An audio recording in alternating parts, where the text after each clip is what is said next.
So if everything went correctly, I'm pretty sure we should be live. And this is the moment where Mike's like, no, we're not live. Cut it. Cut the feed. So this is China Talk, and here at China Talk, we take our community's feedback really seriously. So we decided we're going to do a completely different show. You know, we got different panelists on. We decided that we're going to go full production value. You know, I moved my got webcam. a blazer. He moved his webcam. I can't even see it, but I'm pretty sure it's like pointing at his face and not his ass. I was like, damn, we need some sweater vests in here, but no one had any. So anyway. That was a little too overboard, I'm sorry. No, we do have a brand new panelist. So again, I'm Frosker, and I'm going to be your host, my panelist. You already know Kelsey, you already know Drexen, but we have a brand new guy. You may notice him. He sticks out a little bit. Like, one of these things is not like the other. This is Raz. Hey.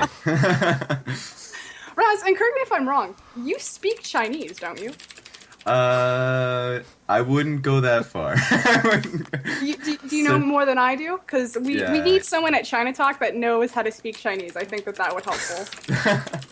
I feel like I know a bit, but like not confident enough to even like go as far. Maybe. Okay. Yeah. This is fine. You kind of failed the first question. I'll give it like a C, like a passing. But you have more questions. He has no idea what I'm gonna ask him. But I was like, we have a new guy on China Talk. This needs to be Trial by Fire. Why did we pick up Raz? Because he is the LSPL expert. I think he was probably tweeting about China way before I was. So he's got a little bit of time on me. So Raz, just like straight off the bat, this episode's gonna be focused a little bit more towards your territory. Sure. Why the fuck should I care about LSPL? For quite a few reasons, actually. I would say it's basically it gives you the vision of the future. It makes you feel kind of like the esports like Moses. like for instance, like I would say a good example would be King and Snake. They're coming into the LPL, and although I would say that Snake might flop a bit due to their team, I would say King has a very good opportunity, a good chance of making Worlds next year, in my opinion. As they might be top 3, 4, I would say, I guess, is a safe bet for the next LPL split. And another reason would say that it begets talent. It really does. One example is the 300 Sin spot lane that got torn apart for whatever reason. I'm still kind of salty about that. But, of course, there's also Flander from Snake, who is a god. And then you have, for EP... Amazing J and Captain 57, I think his name is. Okay. Yeah. I want to slow you down before you start right. breaking out into the rosters, because I'll ask you individually about their teams. I want to ask you to first kind of elaborate on a few things. Everyone always talks about how Snake is probably going to scatter around. You know, people use the excuse that they're so young that they're probably going to find inconsistencies there. There's going to be some issues. So I want you to clarify on that. Do you think this is an age thing with Snake? Again, their top laner is supposedly 14 years old. I'm pretty sure that if they make Worlds, he will suddenly be 18 years old. But, that's a long ways out. We have time for him to grow. And then about King. Whoa, straight out the gate, you're like, bitches, King is going to Worlds next year. Which, talk about far out. I think I've heard this exact same sentiment about No, World Elite Academy. It's always going to go back to World Elite Academy, because the hype was real, the potential was there, it never really prospered. So, first start with Snake, then move on to King. Why are you so confident that King is going to make Worlds? So first start with Snake. I'd say Snake is a team that has a lot of inconsistencies. I wouldn't know about their age, but I do know about their playstyle. First, I'd like to say, right when they came out of the gates in the LSPL, LeBlanc was, the mid laner to go for, and Copy I feel like they weren't really comfortable with him playing that laner. They would always just ban it out, or if they would pick it, they would bring it to Lei, their support player. And they won those games, so I guess it worked out really well for them. But, yeah, that team I would say their bottom lane is weak. Their mid lane is decent, but has, I guess, a few champion, pool problems. And then, so I guess it, for whatever reason, Flander was just put it on himself to carry his team in the weirdest ways. He'll just he'll find that one champion that he's this will carry me to the next game. And then he'll just play that champion consistently. Yasuo top for a while. And then he went on to his Fizz top, which was just apparently ridiculous. Those games were hilarious to watch, because you'll see Reborn just he didn't camp his lane, but he'll just get that lane snowballing, and he was like, all right, this lane's good for the next 40 minutes or something. He'll go into the next lane. You're talking about a very carry style top laner, kind of in the. Would you make the? I mean, between Zion, Spartan, and Flame, where are we? I feel like, oh god, in skill level or in just in carry level? Style, carry level, skill level. Like, just hit me with a baseline here. Oh god, I don't even know where to put him, because it gets so ridiculous. Where now he's playing LeBlanc with Trinity Force and Static Shiv, and at first I was so confused at the build, and then as the game went on, I was like, this is starting to make sense. He's literally trying to put the team on his back by just split pushing the entire game. So I guess we're like Zion Spartan right now. Yeah, I guess that does sound a lot like Zion, but he hasn't done that. I mean, the split push style, I guess, since that game. But generally, I would say maybe Flame style, just because he tries to carry through in team fights through with his Fizz play, or now Gnar. I guess Gnar was like really good for him, like the fact that champion came out, because it's not like out of meta, and he can just carry with it like he did versus Showtime, which I think was an embarrassing game for Snake to play, because they could have lost either games. So I'm gonna go a little bit deeper with this now. In China, I mean, let's even back it up. So like in the game in general, there's kind of like and this is why I wanted to clarify, like two different styles of top lane, and Hubo, which your predecessor, the one that you were trying to evolve past, my senpai, your senpai, has said that he thinks that the Chinese top lane is going to go through a renaissance, if you will, for the upcoming season, that it's going to change. We saw like the greats like PDD, that hard carry style. Going, I think he's kind of like a mixture between PDD and Koro. He can kind of be that hard carry, or he can be that big team tank. And then there's, of course, Koro. And I think most of the Chinese top laners are more about that utility bruiser, tanking for the team, things like that. Like, we've almost seen like a fade out of the carry top laner.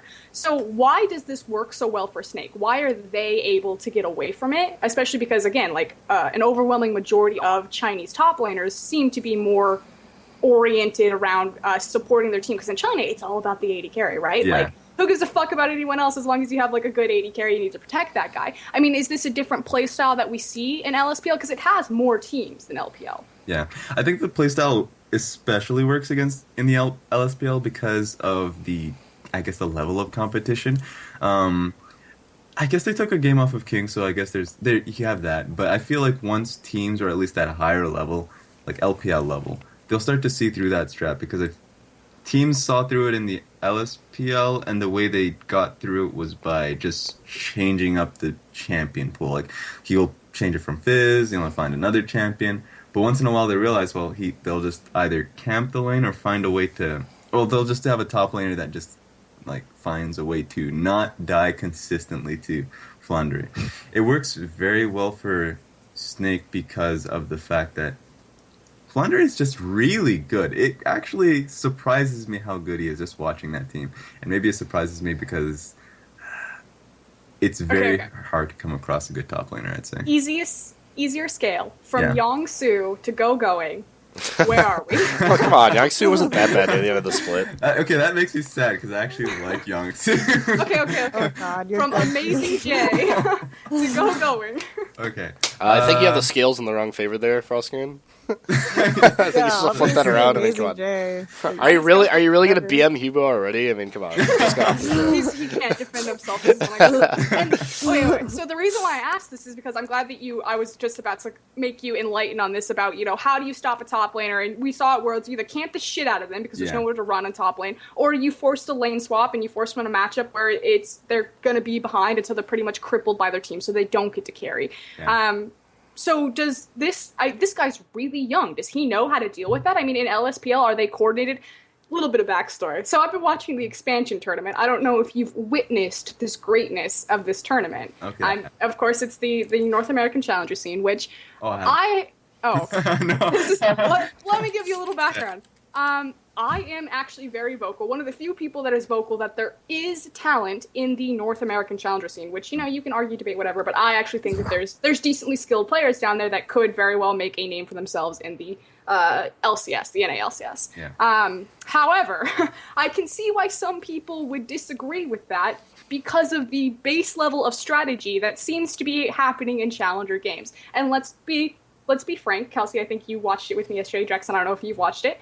It doesn't have the highest level, and this is coming from someone who watches China, which is like historically just, we don't know what we're doing over here. We just like team deathmatch run into each other. Yeah. Is this the case in LSPL? Like, do we have, because you could say it's the challenger team, or the challenger scene, they don't have the same resources that the professional teams are going to have. You know, they don't have the army of analysts or coaches to help refine their game style. It's all just kind of solo queue mechanics, brute forcing each other. I mean, is this kind of the same culture and mentality and style that we see in the, I'm going to call it the Chinese professional scene? Like, can you enlighten me what are the differences between something like the expansion tournament and LSPL? Well, I'm going to base my knowledge on Challenger scene on what basically the Black Monster Cup that I've seen. Because when I see games from like Zenith Esports, I want to tear my eye sockets out. I just start questioning why I'm living. It's not that bad, but it's like this level of strategy in those games are, in my opinion, it's really bad. There's no real strategy. There's no strategy. It's just it's who's mechanically better typically. Yeah. But in the LSPL, there's actually surprisingly a lot of, or at least even in the TGA, there's a lot of strategy and, well, just objective control. More so than from what I've seen out of the Why do you think that is? Like, why is the Chinese challenger scene more developed?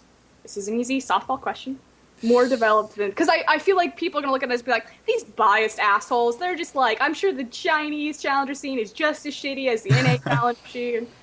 There's infinitely better structure. Thank you. It's so much better, surprisingly so. Like, you have, I don't even know, there's so many levels, the hierarchy. There's the LPL, the LSPL, and then of course the scene that like drives into it, and there's an entire tournaments surrounding that, and they pick them around the country, like based on, I guess, maybe the different servers. I'm not exactly sure on that front, but the structure is super good. So I guess that's the answer to that. I don't want to keep rambling on. Also, I think if we're talking about like challenger scene relative to LSPL, people shouldn't really think of LSPL as challenger China, more so like compared to LCS2, because that's more realistically what it is. Yeah. I want to talk a little bit more on some of those details just to give you a better context. First of all, all of the LSPL teams have apartments paid for by Tencent. So they don't just have some salary or something like that. They actually have houses. LSPL is actually a LAN event the entire time. TGA is a big, massive qualifying tournament to get into LSPL, and there are qualifiers by region to even get into TGA. So it's not just, we're taking the top 50 from the ladder, which, I guess that's fine. But I think most people would agree that there is a marked difference between ranked fives and even the kind of competition you're expected to display in Challenger. So, and playing as a team. Because a lot of people will get to ranked fives in North America or EU just like getting a bunch of pros together to blow off some steam. Like, that doesn't... So that's not the best way to qualify whether or not someone can make it in LCS or a big competitive environment. And I think that China goes a different route. They have tournaments to get into the qualifier, and then the qualifier is a massive tournament to get into LSPL, which is a LAN event. So, yep. No, perfect. Although there has been some issues around. Okay, I'm actually just going to let you describe it and lead into it. Explain to me, because right now we do have a TGA tournament going on. Explain to me what the format of this tournament is, because it's a little bit ridiculous, and you just kind of like, pumped up and said, it's great because you have like the apartments and they provide the structure, and then they have this ridiculous tournament format that pretty much makes zero sense. And go. You can lead in either Raz or Kelsey, or even Drexen. This one's like, I just threw out a frisbee, it's all up for grabs, there's like these little dogs, and they're just like... Woof. Okay, so... I imagine you more as like a yipper. Wow. Okay. That's rude. Ignoring that offensive remark, we're going to go into wow. The TGA. So I don't have like a super deep knowledge about how these qualifiers work, but they go by region, and then they pick these 30 teams to represent the different regions. So we end up with teams like Legend Dragon, Yulong Gaming, VT Gaming, Vici Gaming, 2, all these teams like throw together. They pick the groups, I think, more or less by region area. So it is still going into region. So you might have like a really good collection of region, especially if you think that the Ionian server is located in a specific place in China, and the best players tend to like move to Ionia where the Ionian server coverage region It's like is, the so that Korean they can play. solo queue server. Yeah, I mean, it's not Korean solo queue server, but that's just where all the pros are, so that's where the best competition is. So if you think that the best competition is going to be collected in a specific area of China, right, and then you have this tournament that throws essentially into groups depending on, like, the fact that they're somewhat close together. And you get this strange format where you have a team like Yolong Gaming and MD Esports Club in the same group. Most people would actually say objectively that MD Gaming is a little bit better of a team. They've been around longer. They've shown a better track record, but they just played awful in their one game that they played against Yolong Gaming, because these groups, by the way, are single round best of one elimination rounds. And only one person gets out. So the groups have 3 or 4 teams in them. There are 8 groups, and only one team will get out of the group. So, and then those teams are placed together in a bracket that's predetermined, like Group A and B, they face each other. So you could, in theory, have all of your best teams in Group A and B, and that will only get you 1 LSPL spot out of 4. Yeah. So this is like TSM's Tournament to Shine, is what you're telling me? Like best of one, they can go all the way. They just need to beat SK and they'll go to the finals. Yeah, this is the one where TSM doesn't end up getting screwed over by seeding, right? So See, this is why would this be an issue, Kelsey? Like, this sounds great. No, okay, so obviously this means that teams that necessarily would have a more consistent track record, which honestly, if we're going to debate who is a better team, let's completely get off the TSM target, we're not even talking about them anymore. If we're going to debate like 2 teams that are better, obviously you would probably take into consistency versus, you know what, let's actually like poke fun at Najin White Shield now. You would obviously take in consistency versus like a gauntlet run, and they're going to, destroy every single Chinese team that they come across, and they're going to the finals, and it's going to be No, okay, I'm done. That was one shot.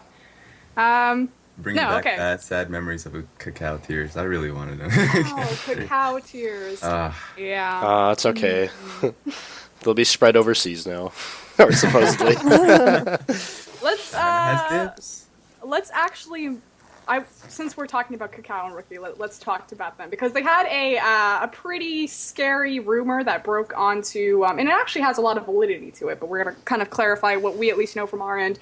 A rumor that broke on Reddit that, Canvas died, I don't know. I'm just going to keep going. A rumor that broke on Reddit that there's some sort of criminal, and she convinced Cacao and Rookie, lured them to this team, and that they could possibly be in, like, super danger. They're, like, in a bathtub somewhere. It's filled up with ice. They're missing some key organs. I mean, break it down for me. What actually happened there, and what is the truth and validity behind that statement? Nope, nothing? Okay, excellent, guys. Oh, God. Sorry, friends dealing with tech issues. I apologize. I don't know what's going on here. Skype decided that it didn't want to do video anymore. This is why this program is the worst. Are we good? Yeah, I think so. Can we talk about Kelsey's cam is not on, but, whatever. Wow. She just has that cat picture. So It'll work. Cacao and Rookie crashed Skype. Okay, no. No. Rumors of a woman convicted of sexual violence against a teenage girl. Yes. Girl? Yes. Yeah. Teenage girl. My notes say girl, and I just had to make sure. I was like, okay, we're going to go sexual predator lesbian with this as part of management. Oh. I was making sure. What? Kelsey, brief me. Essentially, someone that I know personally was doing an investigation when he heard about this woman who was posting pictures of Cacao online and was supposedly involved with the management of his new team. And he did some research and found out that she has some convictions in her record about sexual assaults and pretty much sexual abuse of a young girl, and then some also aiding and abetting type deals. But so that's kind of some other, I guess, alleged charges linking her to other criminal actions. There weren't a lot of specifics on that in the post or what my friend said, so I'm not going to say a whole lot more. But what happened after that is the posts were removed and deleted by a PR firm that she hired, things like that. And so then a Reddit post came out, and she's not going to delete Reddit because, again, like, China obviously doesn't care about North America. No, that's wrong. But so the rumor spread, things came out, and then it also came out, though, however, that Rookie and Kakao are on a team sponsored in part by PLU. So even ignoring that manager, this is a bigger deal, I think, to people who just watch esports and enjoy the game. Is that they bought a spot in the LPL expansion qualifier. The spot belonged to Energy Pacemaker Carries, okay? Energy Pacemaker Carries is a team that was, I don't know, kind of decent, but probably wouldn't have made it into LPL through this expansion tournament, even though there are 4 spots. They bought this spot from the Energy Pacemaker organization, and the Energy Pacemaker organization has another team called Energy Pacemaker called Energy Pacemaker, also in LSPL, and they are also in the LPL expansion tournament. And as a result of this, they probably cared a little bit less. They sold their spot. And Kakao, but the thing is that Kakao and Rookie cannot play in the LPL expansion tournament. They can't play.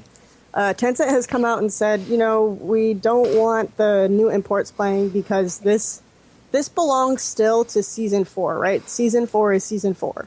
Season 5, they can play, whatever, no one cares. And it has to do with the roster locks. They can pretty much only play with the Chinese members of the team or the teammates from EPC. So Energy Pacemaker is actually going to lend them a couple of their players to play with them, like Supercat. If you guys watched Energy Pacemaker and LPL Spring when they were in, Supercat played mid. He was switched to play support for Energy Pacemaker Carries when they went down into LSPL. But so he'll play mid for them. Energy Pacemaker is just giving them these resources, let them buy their spot in LPL expansion. The first team they play in the LPL expansion tournament is Energy Pacemaker. Yeah. So pretty much Energy Pacemaker is saying, you're not going to beat us because you're screwed. Have fun. So it's kind of funny. But just because obviously, like, that is an awful thing to have happened. Kakao and Rookie are pretty much dependent on, just clarifying to make sure I'm correct, Supercat to get into LPL. Yes. I'm sorry, the irony is just killing me. I'm sorry. Okay. Okay, so and it's funny too because everyone's saying, China's going to be the next Korea. It's going to win worlds. You got all these players that are flooding in, and a lot of these players probably aren't going to make it to the LPL because they're on the backs of Supercat. Oh God bless Supercat. Oh, we lost Kelsey. Speaking of Supercat. I hope you can see your Skype I'm trying picture to every fix time it my does that. video. Yeah. I don't know. Other things. So that's Kakao and Rookie situation. Other things that we want to talk about as far as LSPL. Do we want to talk about MD or Ray or any of the other teams? Is there any other teams that you guys kind of want to make note of? Because I feel like every time we talk about, who are going to be the LSPL teams that make it into LPL, everyone always says Snake, King, Energy Pacemaker, and totally spacing the last one. I want to say Wings of Aurora just because I love their name, but it's probably I think that's what we discussed last time. But I also I wasn't really on that train. I don't know. I think it's probably Young Glory and World Elite Academy are on there. Oh yeah. Yeah. Well, I think those are like our givens. Well, World Elite Academy not so much, but are already in the LPL. Let's clear the air first of all, and let's ask the LSPL experts. Okay. Trial by fire. Here we go. Okay. Are Young Glory and World Elite Academy going to stay in the LPL? Young Glory will. World Elite Academy will be interesting because I want to see how far he started so strong on that. He's like Young Glory for sure, and World Elite Academy might. Actually Yeah, because Wings of Aurora has this. They're an interesting team, and of course they have the LSPL MVP, Mordred. Yeah. Okay, So. you guys are all talking so mad shit about Mordred, but he actually does carry that team, He so I does, just want to say I mean, he's Okay. carrying the shit out of the team, mostly because they have Dream, and I hate Dream. I don't know. I feel like from the few games I've seen from Dream, he's been playing poorly, really poorly. But that's just my opinion, I Just guess. saying, there's a reason why they got third, I think, in LSPL, and Yeah. it's more trade. So you guys can say as much as you want about how bad he is, and I do think he is pretty bad. But if there is something that will get Wings of Aurora into LPL, it will be more trade. Also, Okay, just before so you just I was just going to say, Oh, just so sorry. people know, because people might not know if they tuned in for the first time or just don't follow Chinese league, but LPL is actually 12 teams this split. It's not like 10 like LCS. So there's 4 additional teams this time It's around. because we're taking in all of the Koreans that we had to make 2 more spots on our expansion. Exactly. Every single region is getting bigger except for Korea. That one shrunk. But yeah, going back to that point, I think Wings of Aurora versus World Elite Academy will probably be the best matchup in the sense that like it could be as even. World Elite Academy is probably a little better. Okay. quite a bit better, No. but In here, we use bullet points. So, stylistically give me that matchup? Stylistically define World Elite Academy, because again, a lot of our viewers might probably don't even give a fuck about World Elite Academy. I mean, they were supposed to be the greatest, just honest. They were supposed to be like, this, the history of World Elite Academy. They were coming out of LSPL, coming out swinging. They beat World Elite in TGA or Grand Prix or one of those third-party tournaments, G League. whatever. G League, there we go. And everyone's like, damn, they're better than World Elite. This is when World Elite had like Xiaomei and Wei Xiao, and we're kind of, not what they are now. They're going to be the best team in LPL. They're better. This started the rumors of LSPL has better teams in LPL, more competition. And then World Elite Academy had some roster instability. They lost their captain, their support, picked up a new support, and things just have never connected with them. They have done some really interesting things, like the Urgot and Asus bottom lane. That was a personal favorite of mine. But otherwise, they Yeah. have been... I mean, they've pretty much... We say that Young Glory for sure is going to make it, and I think we say that on the basis of Dian Goon's skill level. Just Yeah. because this guy is amazing and he can, like, if someone's going to hard carry a team through it, it'll probably be him. But World Elite Academy, to me, doesn't have any standout, like, hard carry members. It was supposed to be their AD carry, SMLZ, who was hyped up to be kind of like the Wei Xiao protege. He was built, we can make him that. I'm like thinking like Urgot, like he's a Prototype symbol. is in the North American. They're grabbing Koreans right? and manufacturing robots and clones over there, man. It's going to be a crazy split. You think we stopped working with stem cell? China's on a whole nother level. No, but I mean, they don't do anything. Like tell me why? Well, World Elite Academy also really relies on early snowball, whereas Young Glory is like completely opposite. They have like this really strong kind of macro level play. Like, I mean, even in games they were losing, their picks and bans looked a lot better than other Chinese teams in the regular season, and it looked like they knew like how to close out a game. Just on an individual level, some of their players are outclassed, especially their AD carry. So it's like almost polar opposite problems for Young Glory and World Elite Academy. But I feel like there's more fruition to come out of Young Glory's play if they just improve individually as opposed to World Elite Academy, where they've been lost for a very long time. And I do want to say that all of these rosters, until after the expansion, so they decided that the transfer period is taking place through most of November until December 5th, that they said, okay, all teams in the LPL expansion tournament, in the qualifier, will have locked rosters until after the tournament. So they still have time to mess around, but they can only play with the teams that the players that sort of qualified them into the tournament, which is an interesting philosophy. I think it's applied by a lot of people because Riot has like the 3/5 rule or whatever, but the rosters are indeed locked for the expansion. So we will see, so Genlong could be removed, but they have to get back into LPL with Genlong on the team. Pretty much. Well, And, never mind. I'm not even gonna say it. Actually, never mind. Okay, so if OMG can make it to the quarterfinals with Dada, then they can make it to LPL with Genlong, I believe. He's Yeah. a world-class player. He played on the world stage. They only have to be better than 4 teams, right? And there are 8 teams in the tournament, so... And the structure is double elimination best of 3, yes? Yes. yeah. Okay, so Kelsey gave me these rosters, so I'm just going to read it off. It's Young Glory versus BGS, Energy Pacemaker versus Energy Pacemaker Carries, World Elite Academy versus DK. I was like, okay, there's not a team named OK. And then Wings of Aurora versus Gamtee. Yes, correct? Nods. Yeah, I was I'll just go along with looking it. at my directions like, Yeah, yeah. Yeah, I mean, I knew that. Okay, let's kind of talk about a little bit of these matchups because we talked about World Elite Academy, we talked about Young Glory, VT Stars. Yes, that's what the S stands for. Or Yes. yeah, VG Gaming Stars, yes. Stars. Oh, okay, yeah, they changed. yeah. It's is it still coached by Tabe?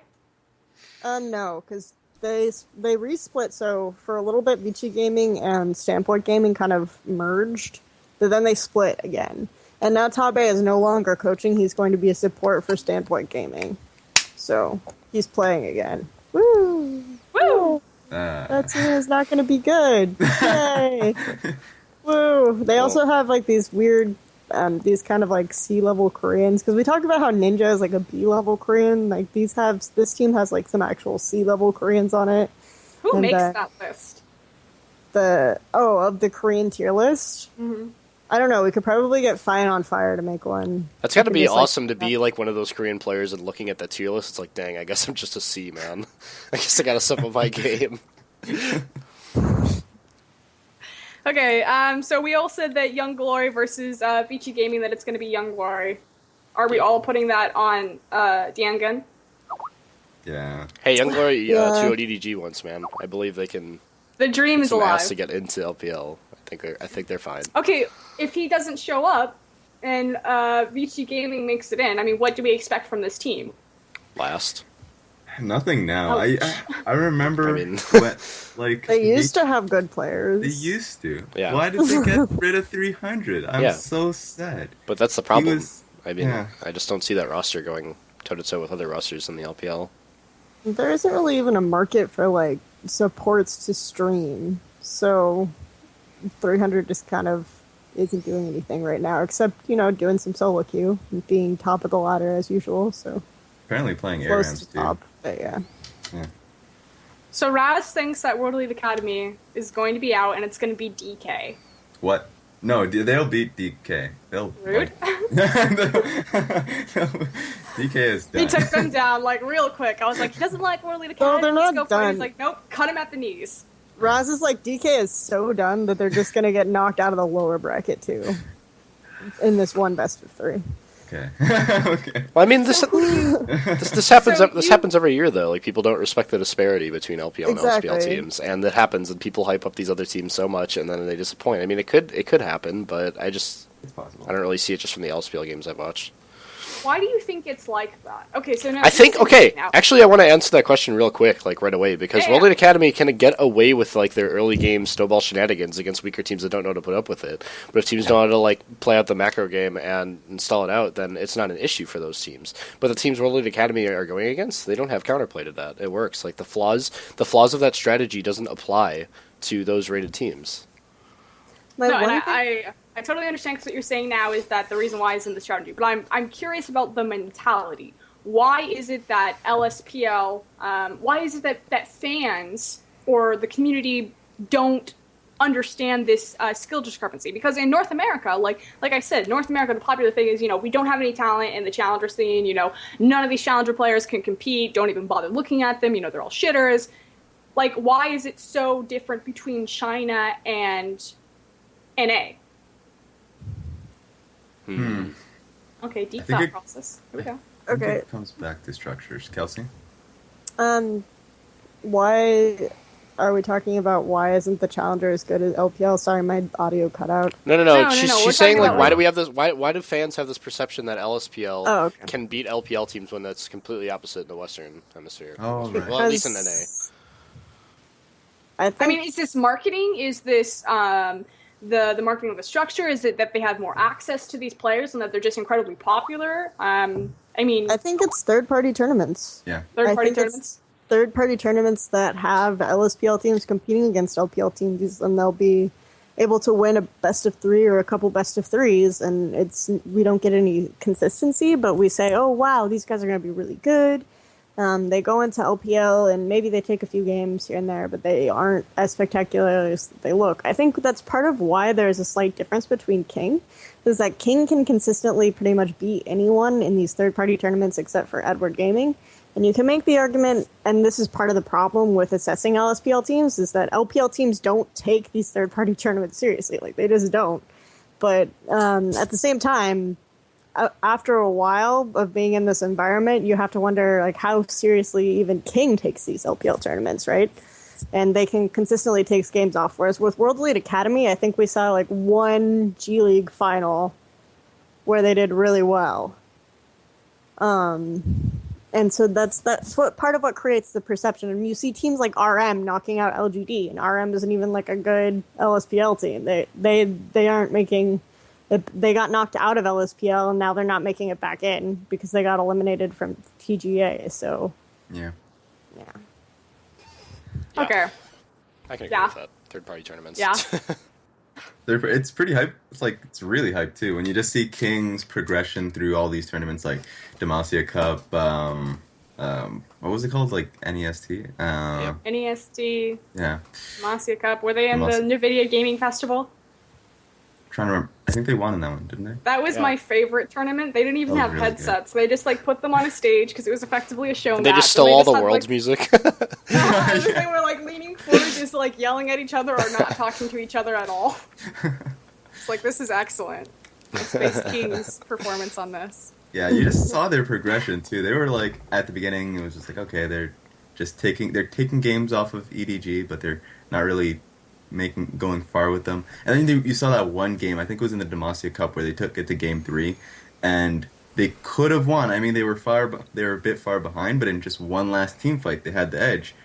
They had the EDG even, but that was so. I'm No, so that sorry. was awful. I'm so sorry. I can't. You can't be on the show anymore. You need to disconnect. No. Right now. No. Okay.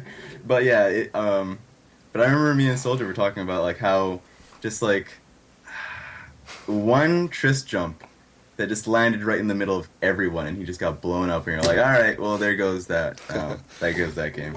But yeah, it was you can just see the progression of that team, and then finally it came down to the culmination of their efforts, and they beat EDG. That was pretty nice. So now we just get to see them go into the LPL and how What they are you perform. talking about? EDG sucks. They didn't even. and one They went 0-2 argument against White. Fucking scrubs, with the dude. King and EDG matchup is that, and Soldier says this all the time, like, okay, so the King, if they just fix like a couple things, they'll be winning the game, and then they'll make like a couple mistakes that can be fixable, and then EDG. That's how EDG plays against everyone.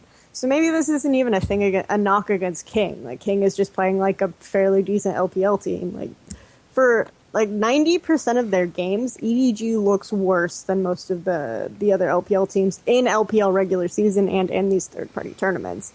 It's only when they're playing like these knockout games, like playoffs pretty much. It's only when they're really playing playoffs that EDG can look better than the rest of the teams, like 100% of the time. But in regular season and third parties, EDG will look worse than the team they're facing like 90% of the game, and then suddenly there's just this switch where they have like one good team fight and the other team makes like one mistake and they win the game off that. They do this consistently, and it's just mind-boggling. Like I don't even understand how it happens every time. With the fix to Dragon, it might not be happening anymore. So we'll see teams like King like do better. We'll see teams like OMG do better.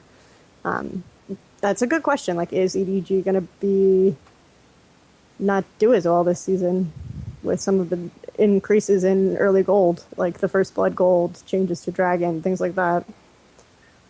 It'll be Well- interesting. Oh, Yeah, that is. No. Go. Okay. It'll be interesting to see how the game evolves in Season 5 and how consistency will be a factor. But I think, like, for instance, I guess I got, like, desensitized to consistency just from being an IG fan alone. But, Yes. but I think I don't know. I guess I have to see how the game progresses in Season 5 to be able to see how snowbally it can get, or the opposite. I'm not sure.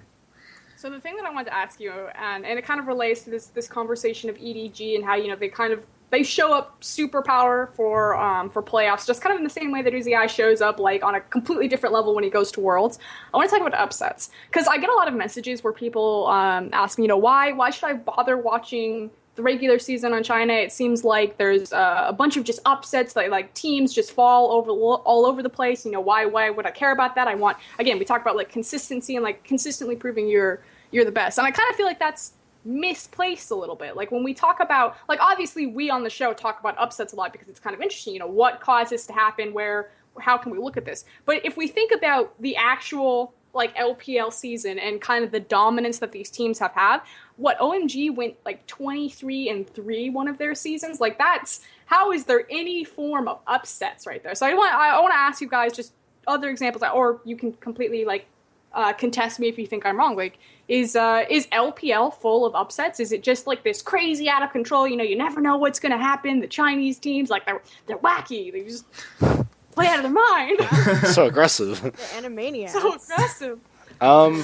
No, I do think they're more prone to it just because I feel like Chinese teams utilize the regular season as a means to experiment a little bit more than others.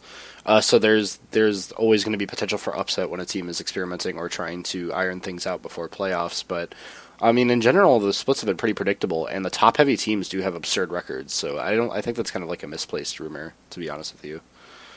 And when we talk about upsets in the context of China, or probably any scene really, it's suddenly, usually when there's this story where there's this underdog team that suddenly does really well against this really big, scary team that they've been fighting and losing to like all season or whatever. Like it's happened in the past with, Blaze, all these other teams that are really, really dominant, and then suddenly an OMG, we saw them in the spring, they just suddenly lose to this team in the playoffs when everyone expects them to win. And in a lot of these cases, it's because teams figure out something that they've been doing all season just suddenly at this key moment and are able to take advantage of it or knock it out. Like OMG, for example, when they had that dominant, huge success where they only lost 3 games in spring, people figured out that Shi Young doesn't know what to do when a jungle ganks him. Like, literally, that's what happened. That was a phenomenon, because, like, literally it took people, like, 9 weeks to figure that out, and it was amazing. Just seeing the crumbling after the sheer dominance for that long. Like, that was, like, a huge... That was like the exception rather than the norm, That stuff's not that normal. And I want to expand on this topic... hold on, Kelsey, because I think this is actually like really important, and for people who don't know what they're talking about, just to give a little bit of context, Xiong came to power during the 4v1 meta when like they would send all of their resources to one of the side lanes and like play like Chinese chicken, where it would just be like a race to the inhibitor and who's going to back off first. So Xiong came to power and was playing with OMG, where there was 0 gank pressure because of course the jungle is in one of those outer lanes, so he doesn't have to worry about that at all. He plays Syndra, highest burst single target in the game, like one of the best dual champions for the mid lane, and just kind of like steamrolled through people, and people didn't realize that if I apply any sort of pressure, that this guy is going to just crumble and he's an easy gank and he's free food. Which is interesting because China, known for being late on their patches, even though that kind of proved to be false last season, like their patches were coming out much sooner and they were actually playing on patches before the other regions would catch up and update their professional scene. But the other thing that's really important to remember about China is they don't disable shit. Like, as soon as a champion is released, like in the NA expansion tournament, Azir is not allowed to be played. That is not happening in China. So these really abusable things, when Starhorn Royal Club and Uzi really took off and started to kind of climb the rankings, it was because Lucian was disabled in North America because of like his ridiculous like changes that they made to him. They did not disable that shit in China. And if you look at Uzi's record, he is 20-3 on Lucian in LPL. I wonder like what happened there. So just clear, I think that's a big part of why we do see some sort of upset sometimes, is because when teams figure out like something really, I don't want to call it cheesy, but very abusable that we don't necessarily see in North America or in Europe in Riot controlled regions. I think that lends a big part of it. Continue, Kelsey. Yeah, and I do also want to say, like, it doesn't just happen in China, right? We had that Reflections with Flame where he talks about that huge, when Blaze was so dominant and for a season and they expected to win, and they got knocked out just because they were using the same like strategies, the same champions, and someone figured it out. how to play against it. And that's pretty much like, if you do that, if you have a very one-dimensional strategy that you're having success with because no one figures it out, then pretty much what happens is someone eventually figures it out. And it's usually at that key dramatic moment so that eventually someone can make a movie about it in the future, and there will be an underdog story. Like Rocky wasn't just an underdog, he just figured something out, obviously. So Yeah. I want to make a movie about Invictus Gaming's run to qualify for the for the world qualifiers, and that split where they had to face. Oh man, it was so good. They were like tied. They were just going to scrape into 4th place to qualify for the playoffs, and the team that they had to face was OMG, and they had to take a game off of OMG, and LGD had to face the worst team in the league, Positive Energy. They dropped the Positive Energy, and Invictus Gaming's like, time to shine, boys. So good movie. It was like musical montage 80s style written all over it. Let's wrap up with Rumor Mill. This is kind of a shorter episode, which obviously different tournaments going on. We haven't even started casting the tournaments, so we'll actually cover that at the end of the show before we get like distracted. Yeah. And we have one of our casters with us. We have 2 of our casters with us. I totally forgot to count myself. Just to be really clear, I was thinking about Raz. Okay, so other rumors, let's just like kind of cover the Chinese rumor mill. Then this is the section that, actual people will care about on Reddit. Because people always like message me all the time, like, what do you think about Cool not signing with OMG? I was like, bitch, we talked about that 3 weeks ago on China Talk, and you're just now messaging me? No, it's okay. Thanks for your comments. Deft. Let's talk about Deft. It's rumored right now that he's a sub for EDG, and may only be a sub for EDG. And we had this conspiracy theory, so keep up with us, Drexen. I don't know if you've heard the conspiracy theory yet, but I've talked about this with Kelsey. This is the conspiracy theory. China has so much money, and they've realized that they can't possibly beat, North America and Europe. They're just too good. They can't beat them. They can't beat the Koreans. So what they've decided to do is they buy all of the players. So they're going to buy, Deft and Imp and Sneaky and Wild Turtle and Reckles and they're even going to buy Forgiven. Like, they're just going to throw some money at him. And then they're going to bench all of them. And so none of them will play. And it's like, now you have to think that Name is the best AD carry in the world because no one else is allowed to play. That's the theory. Sure, man. But is it actually confirmed that he's not that he's on the bench? Like, I know he's a sub at the moment. No, it's just a rumor. Okay. So I was gonna you guys disprove the rumor or prove the rumor. It's a rumor, but Sanshao, the manager, has actually said in an interview that they probably won't replace. They might not necessarily. It's like they speak so vaguely. Like FCZF said, we won't get Koreans, and then King will say things like, if you ask straight up the King manager, he'll say things like, Koreans are expensive and they're not the most important thing. Like, talent isn't the most important thing. You need to be able to play as a team. And it's just, that's not actually an answer. But the kind of answer that Sanshao gave was, we won't necessarily be replacing Name with Deft. So that was the situation. The question is still, okay, we know for sure that EDG bought Deft. He's using the EDG tag. He's doing it with Clear Love. He's saying on... The solo queue master. Yeah, he's now replaced Apto at rank 1 on the Chinese ladder. All this other fun stuff with the EDG alpaca tag. But then Sanshao says, he might not necessarily replace Name. So we don't know what Deft is going to do. It sounds like Name might still start for EDG. So that's the situation. Like, they certainly haven't released Name yet. They haven't released you either, when they've supposedly also bought Pawn too, so... The funny thing about this is, like, I think it's going to be a huge deal when they actually decide which one they're going to use, but it's like, realistically, I feel like the impact that decision makes is like almost negligible. It's like Name or Deft. What's going to happen to EDG when either of these players get picked up? They're basically the same person with different nationalities. I mean, like, realistically, I just don't think one way or another it's enough to tilt their position where they finish in LPL, personally. So, do you think their champion pools are the same? Deft, Kog'Maw, Twitch. He had a great Corki at Worlds. He plays Vayne. Name is Lucian, Twitch, Had some Kog'Maw games, but I would say it's probably Lucian, Twitch, Jinx. Yeah, I'd say their champion pools are like slightly different, or at least maybe their preferences would be a little bit different.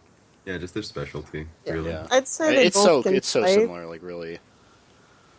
I'd say they both can play the same champions, but they have slightly different preferences and champions that they perform a little bit better on. Yeah. And honestly, I don't think the change is even necessary. I think Name is even better just for communication reasons, but I guess it probably doesn't matter if you're an AD carry. It's hard to say. And how it'll affect the Season 5 World Championships, because we all know that, well, the team might combust, but we all know that they're going to, like, get there anyways. So let's talk about World Elite. We were talking about them earlier. Their current roster is, a Luca, Old B, Ninja, Allen, and Conan. Yeah, I got that right? I believe so. Yeah, love I Candy think Allen. really hard about it. But- The former sub of World Elite Academy, AD Carry, is now on the main team since Wei Xiao retired. Is anything changing with that roster? There was a rumor for a while that Flame was going to World Elite. I just want to say there have been rumors of Flame going to a Chinese team for the entire last year. It's pretty definite that he has gotten some offers. We got that over $1 million Faker offer on the table that we heard about. That Faker declined. I'm pretty sure it's a similar situation with Flame. Maybe not quite as much just because, but I don't know. Like, it's probably really, really high. I wouldn't be surprised if it's that high. I've heard- I don't think he's going to accept any of these contracts, but the actual rumors that have legs are Looper and Dade, I believe. Mm-hmm. Yeah, Looper's what I've heard. Flame is like more out there, but Looper is like waiting to be confirmed or something. Is To what I've World heard. Elite specifically? Yeah. Yeah. Yep. Okay, so here's the next question to kind of go and push a little bit deeper into this. Is Looper going to save this team? How would you save this roster? Where are the strong points here, and obviously where is like the weakest, like first thing that you would cut? Would you start with Luca? I think like literally the team cannot succeed unless Wei Zhao comes out of retirement or something. Like I don't know, man. Because like you have to think that they have such a huge cut while other teams are getting these theoretical upgrades too. It's not like it's not like it's just this current iteration of World Elite against last year's teams. It's like these new teams are going to be like very likely be stronger, and it's just bad. It's ugly. It's really hard to see World Elite becoming a top team in the next, at least like spring. They need to make some massive changes in just generally strategy, but like roster as well. Not sure what's happening there. And I think I want to say that Looper has like a theoretically Xiaomei-esque style in terms of how Xiaomei was playing before he retired. Like it's what Xiaomei wishes he could play like Looper, where he's not like the super lane dominant guy, but he can like 2v1 okay, and he can teleport kind of intelligently. Like I think he was the first person to realize that teleport was a summoner spell in China. I would agree with that. I think he used it really well. But obviously that was a joke. But Looper obviously is like, so I think the coaching staff or the staff will at least understand maybe how to use Looper in a way. Dade, obviously anyone is an upgrade over Ninja. Ouch. But Wow. Yeah. Butcher, yeah. Wow. Yeah, that was really My painful, heart. but I don't know. Like those are really big upgrades. We have Old B. Old B. Can they even do that? Oh no! They can't have Old B. I don't know what they're No, going to do. Old B will have to They be can't replaced. have Looper, Old B, and Dade. Yeah. They're But- overloaded on Korean. So, Just start they're Schwen on there and once then put again, Kakao and they're LGD, once there you again go. like hiring Koreans, getting rid of their like decent players on their roster for players that they think are in theory better. Which obviously Dade and Looper have more clout than Old B, but I don't You know know what what I'm they're kind of, going to do for a jungler. really excited about. I actually really like Looper. I was like this guy's really good at teleporting. I went back and I watched a bunch of his games because I was trying to find an instance where a teleport advantage was used over the other team not having a teleport advantage. So like, damn, I'll go back and watch Looper. I'm sure he's got this. Nope, didn't watch it. Like, didn't ever see it. I watched like pretty much like most of his Worlds games, and Looper just walks everywhere. Like when you think about his amazing teleports. Yeah, I know. Well, but the funny thing about that is though, like World's Looper was like antithetical to typical OGN Looper. So I mean, that's like a hard thing to draw conclusions out of as well. It was just really funny because like I needed a moment where a top laner abuses having teleport to control like the dragon or like control an objective on the bottom, and I was like, Looper, he's my boy. I'm gonna go straight to him. I'm gonna watch it. Watched all of his games. Every single objective that was gonna be contested, but he had a teleport advantage, he walked to.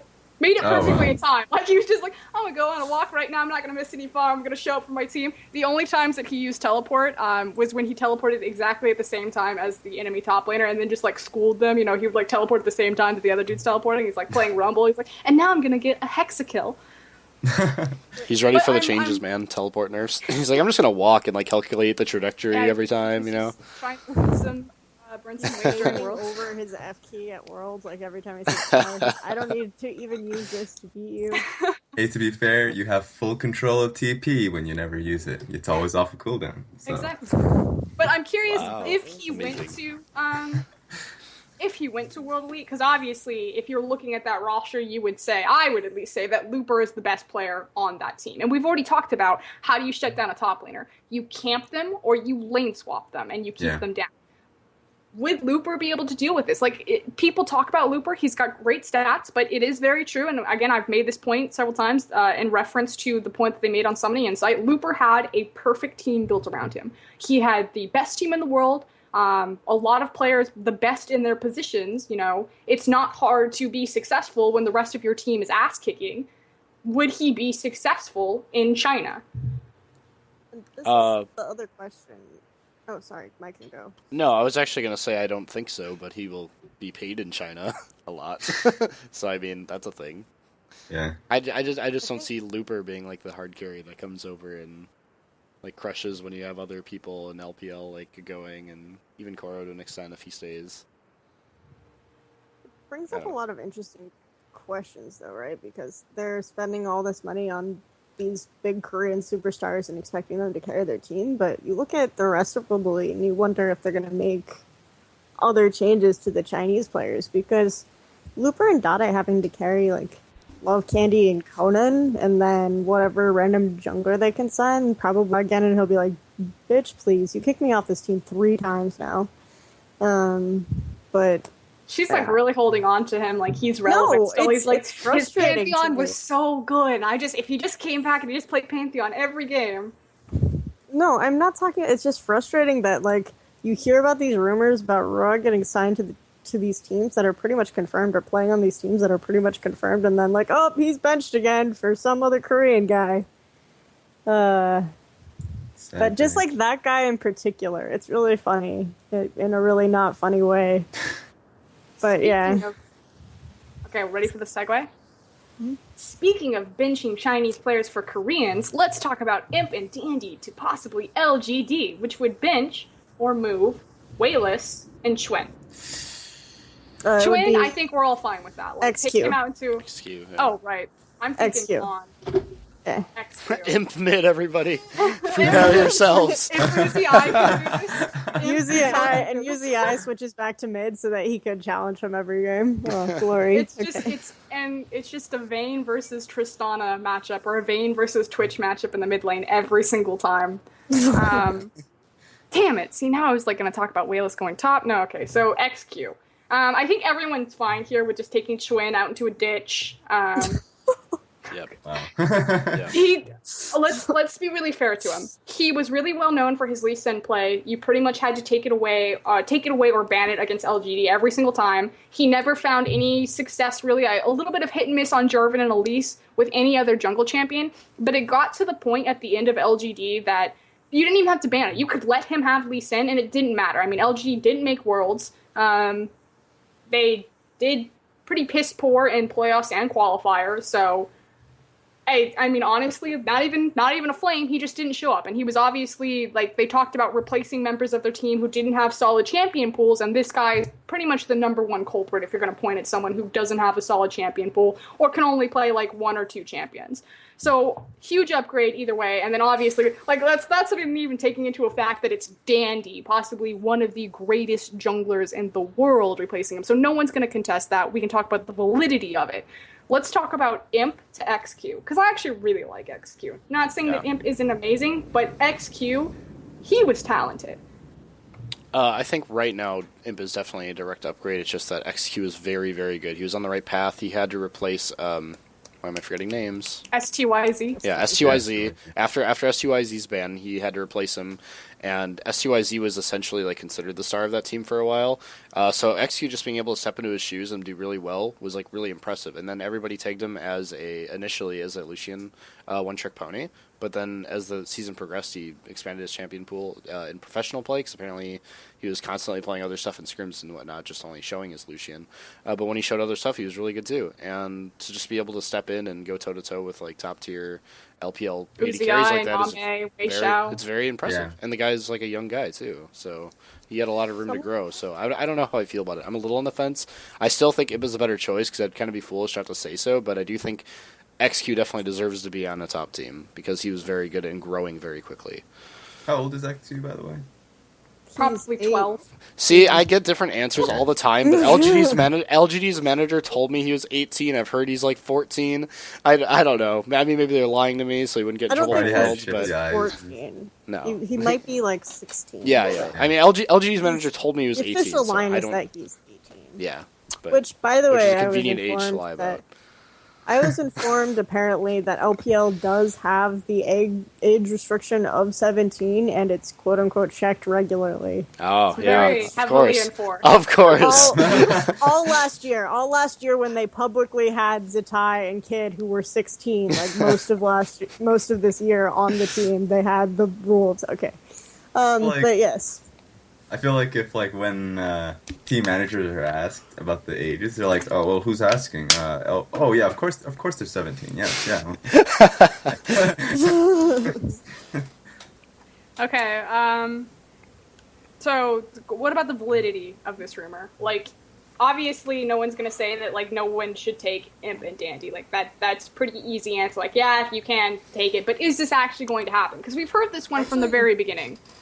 I actually think that Imp to LGD is much more likely than Dandy to LGD. I think the rumor regarding Dandy to LGD was still that they were in negotiation. I think the rumor that Imp is going to LGD is more or less verified. More or less. We're still just waiting for the announcement to go through. But that's the way China is that like everything is 100% until it's not. So...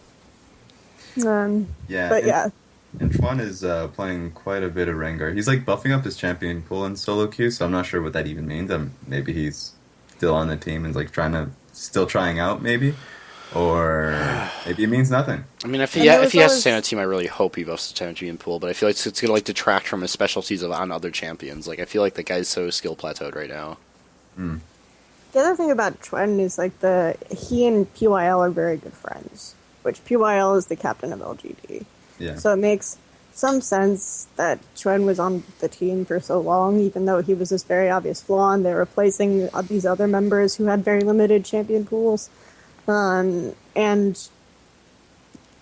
when people thought initially that Kakao was going to LGD, he went online and he said, "Oh no, PYL, we have been friends for so long, and PYL betrays me. I'm only good enough to be LGD's doorman," and he did this like really, really obviously he was joking. Oh, okay. So we still don't know like if Chuan will be benched. That might be an issue. The other thing, let's see, that I just got messaged. I know we kind of got off the EDG topic, but apparently San Shao said in a chat in the EDG fan group that Clearlove will be going to EDGF. So, the future team. Yeah, I remember them like claiming that Clearlove would probably be off at some point. I just wasn't really sure on the validity of it. Kind of makes sense. There was a claim that Clearlove was saying I still want to compete in season 5, but they're saying that we'll move him to EDGF. So, if he's doing with Deft, maybe that means Deft is going to EDGF. I don't know. It's a possibility. I feel like, when is their game, by the way, in TGA? Or can they play in that game?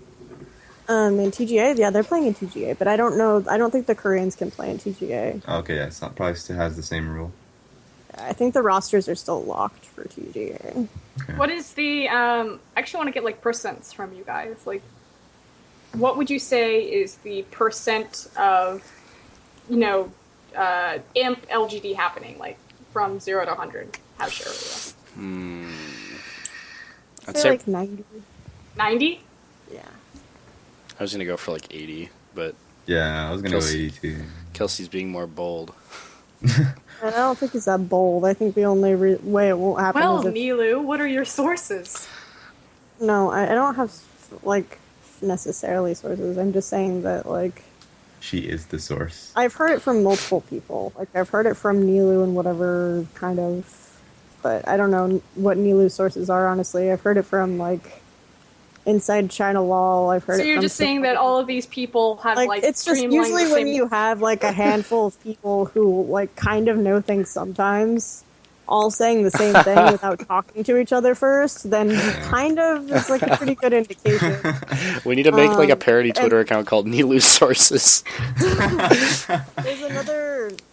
There's another. Of course, the reason why I'm only giving it 90 actually is the 10% is like someone just gives him this ridiculous offer and buys him out and says, and Ace comes, oh, you can't do that. You can't buy this player out. And they said, oh, it's okay. We can pay you $60,000. Sit down. Yeah, Wow, true. okay. Well, that's my understanding is that's how it goes. It's like really unfortunate that Ace is like implemented to stop like some of these player poachings and a bunch of other stuff, and these organizations don't really take it that seriously. They just like, yeah, I don't know. We'll see. They just pay the fine and. So, it hasn't like stopped the behavior of the teams to be able to do that, or Oh, I mean, it hasn't really. I mean, it kind of discourages it a little bit, but a lot of times you will see these transfers, and then like I guess ACFUN kind of took it hard when they got fined that 60 for trying to take S2Z, right? yeah. But Was he worth it? so it works sometimes, but Let's the last thing that I have on my notes before we kind of break down into LPL promotions, LSPL promotions, casting events coming up are it says all Samsung players have been signed to other orgs now, except I think that there's the rumor of Mata still floating around. Apparently, Well, Mata is they going to said- China. They just don't know if he's going to be a player or a coach. Susie said the Samsung coaches told her that every single Samsung player has gone to another team. So he could be going as a coach, but yeah, that's where that comes from. Which would really kind of suck and be a waste of talent. But I mean, maybe not. Maybe he's like good at everything, including I coaching. mean, does anyone else feel that this was kind of like the end of...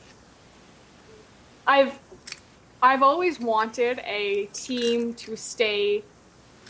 Let's back up. Like, SKT, their dominant run, they win Worlds, they come back from Worlds, they pretty much go undefeated, and then they have, like, their slow decline, things like that. They don't show back up to Worlds. I've always wanted the team that would, like, win Worlds and then to consistently stay dominant. And All obviously Samsung's not able to do this time because their roster pretty much just, like, fled the scene, just due to... Not even just due to the Samsung organization, but so many other contributing factors. But let's talk about a little bit more, like, analytically and theoretically. Why do you think it is that... I mean, the obvious answer would be, like, patches and meta. But why do you think it is that teams cannot stay on top for so long? Patches and meta is one thing, but also there's the fact that, I mean, you don't have anybody to beat your face in to get that crucial practice in.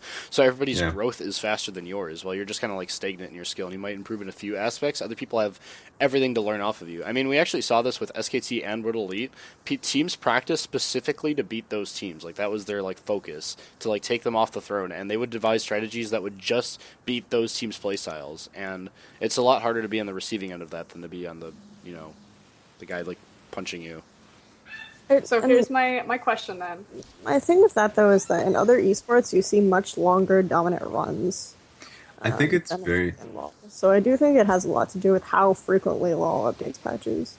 There's that, and I feel like it. I don't want to like say that League is a simplistic game, but it's very based on strategy rather than Mechanical ability. mechanical abilities. Like teams are very similar in senses when it comes to mechanics, but what really sets players apart and what really sets teams apart is strategy, warding, and then all you have to do is watch VODs, and all you have to do is play them enough times. Like for instance, IG versus World Elite in Season 2, they just played them like every tournament and regional tournaments, and they were able to figure them out and finally beat them and their like massive streak. And did that mean that IG was like better than World Elite? No, World Elite was better than them by far. But IG just like understood their game to a T and was able to like play to a certain level to at least be able to like take them out in the match.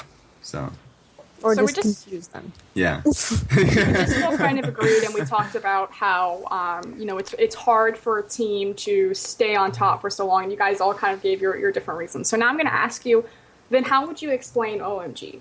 Because pretty much from the birth of LPL, OMG has been a top tier team, and we've seen this in other regions as well. You know, TSM has pretty consistently been kind of a top tier team in North America. Fnatic. Even when Fnatic has like their slumps, they typically show back up at the very. I was like trying to reach really hard for that. I was like EU. But you know what I mean. But like I would say, okay, let me ask this question: who would you think would be the most consistent, dominant, historic team of any region? Oh, that's really close between World Elite and SKT for me. I think World Elite had the longest dominance, though, honestly. I mean, I think they went like 6 months without losing or something ridiculous in professional play. So, Yeah, but I mean, SK Telecom also didn't even drop a single game. yeah, no, of course. It's very close between those two. Those two are the No. clearly defined, consistently best teams in the world that have happened. But she's talking about over the past Oh. 2 Yeah, years. I'm talking which about like team has over been the most consistently dominant. from the birth of like Okay. their competitive season of League of Legends. Like when you think about when LPL was created, like when it just started. Are you going OMG back to was like one of the season first- 1 or back to like Yeah, the birth of just the as league? Okay. LCS, Probably Fnatic and LPL, TSM. OGN. Yeah, TSM. TSM and Okay. Fnatic, yeah. Yeah. What is it about these teams that has kept them so dominant? Because we talked about, like it's easy to catch up, it's easy to Oh man, this is a fun topic to talk like about. 'cause I'm obviously actually- there's something going on. This is a fun topic to talk about because it's actually something I'm writing on. But the thing is with Fnatic and TSM, like they're actually completely different because TSM was able to like kind of recruit new players and build personalities out of those new players rather than relying on legacy talent. Whereas Fnatic uses old talent and just kind of shows up at tournaments. So like their forms of dominance and like why they're so consistent for 4 seasons is like completely different. That's like the interesting thing about them too. I don't think they really have like a common ground they stand on in which they consistently perform. So And Yeah. I think there's a big different. There's a two very different questions here. It's like what roster of talent has been the most dominant for so long, versus what brand organization, has. yeah. Yeah, I'm talking about like brand, like how do these teams Yeah, stay and Okay. TSM like, so long? and I think that question, the fact that those two questions are very different, kind of answers it. Like TSM kept picking up players that were relevant at that meta. Like their champion pools are relevant. They're driven at that time. And you're- They identify that there's a weakness in their roster that's kind of like declining, and they choose to step down. Like Reggie chooses to step down when he feels that he's no longer able to stay competitive. Odd One chooses to step down when he feels he is no longer able to stay competitive. And TSM also Yeah. doesn't really deal with like they don't like deal with bullshit just because people are good players. Like as we've seen, like Chaos and Special, benching both Chaos. they both got booted because of complacency, really, or just not appreciating or not respecting the professional atmosphere that they were trying to enforce. So you have to give them that. Like that is like administrating like strict rules like that is definitely a key to how you stay a successful organization. And one key factor is the fact that they have that ambition. Like there's always a way for them to get better, and that's because even though they're the best in their region, consistently through each season, well, except for Cloud9 with the last season, but they always have a goal and something to watch and something to get better by looking at Korea or looking at. I don't think they look at China. So do you think but- that? So here's the question now: Do you Sure, they think do. Look that at who for- said they beat all Chinese teams. Come on now. I was so sad when Loco didn't even know who Korn was. I was like, no, Cola. It was Cola in a vlog. He And I didn't was like, know "Are you-" who either of them were. He Okay, said he yeah. didn't know who the solo lanes were. And this was just before getting into like groups, and I was like, "You got to be kidding me! How do you not know?" And you're about to face these teams. I So don't know. do you think, what Raz just said, do you think that the reason why you guys said TSM and Fnatic, both Western teams, as being the longest in their dominance, or at least like the organization being the longest in their dominance, again, we're not talking about like perfect record or anything like that, is because they have, because they've never been on top of the world. Like they've never, I guess Fnatic won season 1, but you know what I'm saying? Which wasn't a world championship, guys. Disclaimer. It was a season 1 championship. There was no world in there because we didn't have the best regions yet. So just saying, but yeah. I think But it's, the reason why we go back on TSM and Fnatic for so long is because, again, they have an extra season, pretty much, so they're on top, and so that's really easy to point out. Of course, if we go back to season 2, where Chinese teams and Korean teams were starting to pick up, like rosters starting to pick up some dominance, things like that, we don't have a team that's like from there that's still good from China and Korea, really. So there's that. Yeah, and also additionally, TSM was really, really strong in season 2 as well, and Fnatic was not. Yeah. So that is also a point in favor of TSM for consistency. A good But example. Oh, sorry. Go on. Oh, sorry. I just Okay. wanted to say that something. Go ahead. All right. A good Western example of a team that was on top worldwide would be CLG in the sense that there was at one point where they were. wow, top he really season reached for 1. that. I was like looking through. I was like, I can't find. He's like, WCG, here we go. Time to shine, boys. CLGE, No. Moscow Oh, Fire. yeah. Okay, yeah, but I mean like CLG NA in the sense that they got to that point in which they were the best, and then they were, of course, they didn't improve. In fact, they had a lot of egos, and then they just faltered because teams like, I guess, studied them because they were actually at the top in the world, and then they fell off. So I think the biggest problem is when you're seen as a He's using the world. definition of world like really loosely here. Okay, yeah. Yeah, I think if we want to go for Western teams, we're going to go for like M5 and CLGEU in terms of world dominance. But I feel if you get to the top worldwide, then there won't be much in terms of consistency because the team will figure you out because they'll actually study you and then they'll beat you. And it's just like a never-ending door of See, dominance. that's the question that I'm asking you guys. Yeah. And just yes or no, do you think the reason why TSM and Fnatic as brands have been so consistent in their their skill cap and staying near the top because no one's looking at them from a world, like, because I don't think that a lot of the Koreans are just like entirely focusing on like, man, I just got to beat TSM. I just got to look them up right here. I just got to really focus 6 months. They're the team to beat. I have to go through it. Yeah. Is that like the new if he could dodge a wrench, he could dodge a ball, if he could beat TSM, he can win worlds? Like, no, but yeah, no, I mean, I think that's a good point. Like, it's just within the confines of their region. Like, I mean, because otherwise you're looking at TSM that consistently exits groups until this year where they exited quarterfinals. And when you're a fan viewing from China or Korea, that doesn't feel very threatening or anything really to care about. Yeah. So I don't think so. I think the reason why the Western teams can, like TSM, can keep this kind of momentum is because you just don't have a lot of other teams with infrastructure to challenge you. So Do you until think this is a recently- money thing? I think it's a a staff thing and an esports experience thing. Well, that's why I said money, because money buys staff, I mean, buys it's structure. partly, but like it's not necessarily money so much as just like experience and the willingness to spend money on these things, I guess.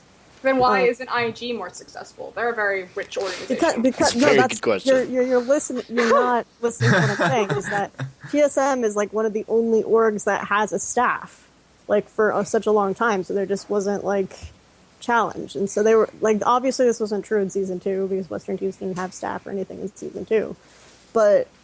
Until very recently, European and North American teams didn't have coaches. But in China and in Korea, you had coaches and you had staff that were able to look at these top teams and make sure that these top teams aren't not, and you had much more teams to challenge them, just much more. Like much more infrastructure, much more teams that want to be the best. Whereas in EU and North America, you just didn't have resources. There was like one or two teams always at the top, and then that's why when we had the emergence of Cloud9, who was able to challenge TSM, that was like such a big thing. Because they had like management, they had like a research structure in place. It wasn't like super advanced. It was pretty much them and an analyst looking at VODs, but like teams didn't actually have that. Like that was the thing. So suddenly, but China in the past, they've had Dota. Korea has had StarCraft. They've had esports. So you're saying the structures. fact that they've already had like these structured, like how to look back on creating practice and creating a scene and how to go about making yourself the best of the game, because like Dota and StarCraft are so prominent within these regions that they were able to look back at other esports practices and apply them to League of Legends, which helped them jumpstart their infrastructure. Okay, Yeah, well, then let's expand on this. Let's go to EU. EU, let's talk about their FPS, because I feel like, I don't know, like, I'm just gonna, this is just a general bystander, correct me if you think I'm wrong, I think Drexen might be best suited to answer this, but my, as a bystander looking in, it seems like EU has really good FPS players. Not just in CSGO, but in other, I don't know what other FPS they play. Let's go like Halo, Call of Duty, whatever, correct me if I'm wrong. Mm-hmm. Why aren't they able to build off of that infrastructure and make, because I would say right now that EU is a mess. And I think, I'm actually going to go back to Thorn. I think Thorn made a really good point in one of his posts. I think it's actually like a text post that he made, where he talks about how EU has like a lot of good talent. Like if we think about, you know, for a long time, it was like EU has some of the best mid players in the world. You got like Froggen, when Xpeke was like really relevant, everyone was talking about him, Alex Ich, things like that. If they had talent, you have Reckless, you have Yellow Star, Forgiven, but they were never able to implement it or execute it well. And that's why I think that Korea will still be on top. Actually, people always talk to me like, do you think China's going to be like the next better than Korea? No, I think Korea has proven that they know how to execute the talent that they do have. And EU has never really been able to do that. Like, they had M5, and, you know, you have Fnatic, but CLG EU, I guess. But, like, recently, they haven't had, like, a top-tier team for kind of the top-tier talent that they've had available. So why hasn't their FPS experience in esports, like, they have a good esports scene there. Like, why hasn't that translated? Do you think this is size? Do you think this is language? Do you think it's just something geographically about EU that fucked them from the beginning? No. The thing is that it's not just structure. That's like one side of the coin. It's structure and also culture, which is very important. So yeah, maybe EU did have that structure with like organizations investing really early into like old Counter-Strike and Quake and stuff like that. But the thing is, like, it doesn't mean that the culture is there for current day gaming. It's not like be the best or die. Like, it's not that hardcore in Europe or North America.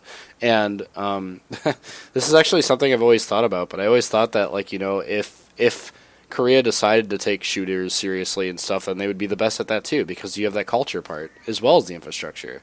It's just that that's not like a heavily invested market for them. I mean, unless you like count like Crossfire and stuff, but like, yeah, I don't know. That's why I always like, I think like, yeah, infrastructure is very important, but there's always like, you always have to bring up culture in these kind of discussions, because it's just like the work ethic is just on a whole nother level in Korea and even in China to some extent for some of these teams. So that's the only thing that makes sense to me. And I just want to point out, when I'm saying infrastructure, I don't mean infrastructure in like the top E. I feel like in North America, there's been this policy that like the top teams will have a lot of a very much higher advancement in infrastructure than the lower teams. Where I feel like in China and Korea, there's some baseline of infrastructural investment so that there isn't like necessarily a massive disparity, and you have much more quote unquote lower tier teams that are able to challenge you. And I think this is changing in North America and EU for sure, but it just hasn't happened in all these past years, and that's why there have been like a select few that have been on top. I'm going to present to you guys a theory that I think kind of like builds on what Drexen and Kelsey just kind of like, it's kind of like a melded thing. So I have to set the stage for this. Okay, do you guys know the book Guns, Germs, and Steel? I have never heard of it. Oh my god. Okay, here we go. Sorry. So this is pretty much like a high school history lesson. So the book Guns, Germs, and Steel, when it was presented to me in high school, had this basic concept that, because the question is, why did Africa get fucked so hard in the whole spectrum of like the world? Like, why? And the idea is because of the shape of Africa. So when you think about climate going up the world this way, because of how the equator goes, so places are hottest at the equator. If you go up, climate changes. So it's actually really hard for travelers, like if you think like back with the cavemen and everything, it's really hard for populations of people and information and all of the things that come with culture to travel up this way because of like terrain changes, climate changes, you would die out. It's much easier to travel this way. Like Oregon and London are on similar, I'm like thinking longitude or latitude. One of those lines. So they actually have very similar climate habits. Like it's very rainy there, but it's very easy for information for people to travel this way. So when you think about like the developing world, like why Europe suddenly like sprung up and was creating, let's use the word loosely, like civilizations or more advanced civilizations quicker, is because like the information and all of that stuff was able to travel faster this direction. And so how that all kind of combined to the white cultures or the white countries, whatever, like getting on their ships, going to Africa and just being like terrible people and like enslaving. And that was the idea, that this is why they were able to get like a jump start, not because there was something biologically that like made them better, that they were able to make guns faster or whatever. Mm-hmm. So now this is how we're going to apply this in Europe, because we talked about like the we're just sitting so here confused. Like, oh my God. In Europe, because there's like so many different countries, and like your region is, like you said, so many different cultures, so many different languages, like it's harder for players to same server together collectively because of like you see how see now how this is kind of like. Do you agree with this? I do. Does this make sense? Because this is my feeling behind it, like why. This is my theory of why Europe can't get like their shit together recently, even though I feel like they have a lot of talent. Jackson's like, I'm still following. We're in Africa. I don't. No, I mean, I guess I can see where you're coming from. It's really, really difficult. Europe is really weird, like in the sense that getting talent together. Like for instance, it's so easy to say, well, they're here. Let's make a super team. Let's get Edward in the bottom lane, along with who's the best AD carry? You like really picked Edward over Yellowstar? Okay, fine, but like I mean, like way back before. You can pick Edward. Are we talking about historically? Edward's a nice guy. Okay. But I mean, like you have Edward, and you have I'm talking about like I guess when rumors sprung, or like even before he went to America, when his English wasn't all too well. I'm not even sure how his English was actually. I just remember the entire Moscow 5 lineup being interesting, and it's just difficult getting talent together when they're top tier, just simply because of A, language barriers, B, I guess proximity from each other, because of course like Russia has weird like visa laws issues I guess with other countries, and so getting visa problems sorted out. Like Alex Ich can't even find a team apparently. Like when you'd have problems with NIP based on like, or just like I guess most countries just because of visa issues. So you just have like top tier talent unable to find a home, either because they can't even navigate correctly because of so many different laws. Yeah, so there'd be law issues. There'd just be like, of course, there's like a lot of teams that are just like based on ethnicity. Like there'd be Polish teams, and so you'd have like, oh, this team is really good together. They have great team play, but they can't make the necessary changes in their lineup because of language issues. Like, and that's I guess the problem that now LMQ has in NA. But it's gonna be interesting to see how that works out.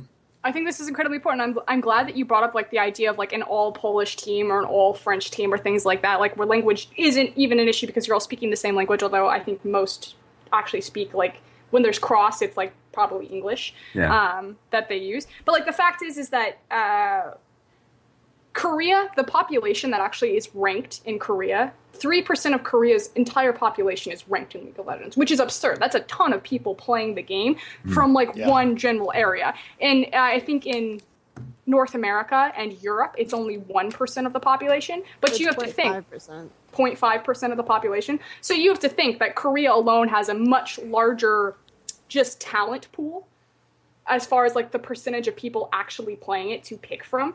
But then so we already know that North America and EU are a little bit behind because they only have 0.5%. But then think about in Europe, you have to like minimize it even more. Like how many top Polish players out of the 0.5% are then ranked in like the 0.25% of the percentile that even matters in skill, that are all Polish, so you can create a team that, you know, it's near each other, that have the same language, that have the same cultural beliefs, like, and I think this is where Europe really gets screwed. Yeah. Yeah, I can agree. Well, they had, to an extent, they had some of these things. Like M5 wanted an all-Russian team. We had Meteor Makers had an all-Polish team. We had Rokat wanted all Polish for a while. But they have changed this, like they've altered this, and they're including more and more English-speaking. This is becoming like a requirement that everyone can speak the same language so we can go across country. But then we have problems rising, like with the Russian organization Gambit. They can't necessarily live full time in Germany because of visa issues. So you have situations like that where sometimes you can't even get talent outside of that's technically European but not within EU. So you can get like easy visa access. So I think that might even be more of a problem, just like the border issue in some cases. Yeah. But I would say language issue is a past problem that you saw, like, especially through All-Stars, where NA beat EU, but not based on skill level, just based on like practice, or this is based on my opinion, by the way, obviously. It was like the fact that EU didn't practice, and the fact that they had just obvious like issues in like synergy, and some people just couldn't communicate with each other. Like Diamond Prox, amazing jungler, but doesn't speak English all too well. So Well, now he does, but back then, yeah, it was. Yeah. It's gotten all better, but. By the way, we had this entire conversation because one of the Rokat guys on Twitter was upset that we weren't talking about EU on China Talk, so everyone wave, because this was for him. Was it Fly? I was gonna say. Was it Fly? I was gonna say. He like messaged, he was like, "Are you guys gonna talk about EU today?" And I was like, Maybe. "China Talk talking about EU." There's some way that this goes back to China. Somehow. Oh. We have, 20 different servers, 50 different servers in China. A lot. How does There's that like even over work? 1,000 challenger teams because there's so many servers, 'cause the population, I don't know. Do you guys have any shout-outs? No, I know what we can talk about before we do shout-outs. Okay. The event's coming up. I'm really organized because, I take Reddit very seriously, very professional. I got my blazer. I decided to comb my hair today. I don't know if you can tell. Kelsey decided to appear as a cat, Yeah, Kelsey decided that she wanted to be a cat. Raz, getting spiffy. We have events coming up because everyone keeps messaging us like, why isn't LPLEN doing anything? The LSPL promotions are going on right now. We're not casting them until the group stage is done. We kind of explained that there's 30 teams that are doing best of ones. We're not going to do it until the group stages are all done and we have actual relevant teams. We do have our lovely LSPL caster on panel today, Raz. So Raz, and we're actually giving you guys a little bit of freedom. Raz and Hubo, I don't know if we're going to be casting every LSPL game because there's millions of them. They play all the time, 24/7. There's a lot of teams. But I think Raz and Hubo and Tasty, I think is your play-by-play, are cherry-picking which games you want to cast, which are probably the games that people want to watch. Like if Rookie and Kakao are running around in LSPL, I'm sure you guys will cast their games. So Raz, what can we expect from this cast? What can we expect from you? Give us a little bit of flavor. We're going to be kind of emulating what the Chinese casters have done with the LSPL, and probably not in the same fashion of wearing paper bag masks, which is lovely, by the way. I provide those screenshots on my Twitter. It's hilarious. I sometimes. hired you to wear paper bag masks. Okay, that's happening. So, I have to clarify this really quick before he continues. I just got someone who asked me what a color caster was, and I realized that this could sound really racist. So Wow. A color caster.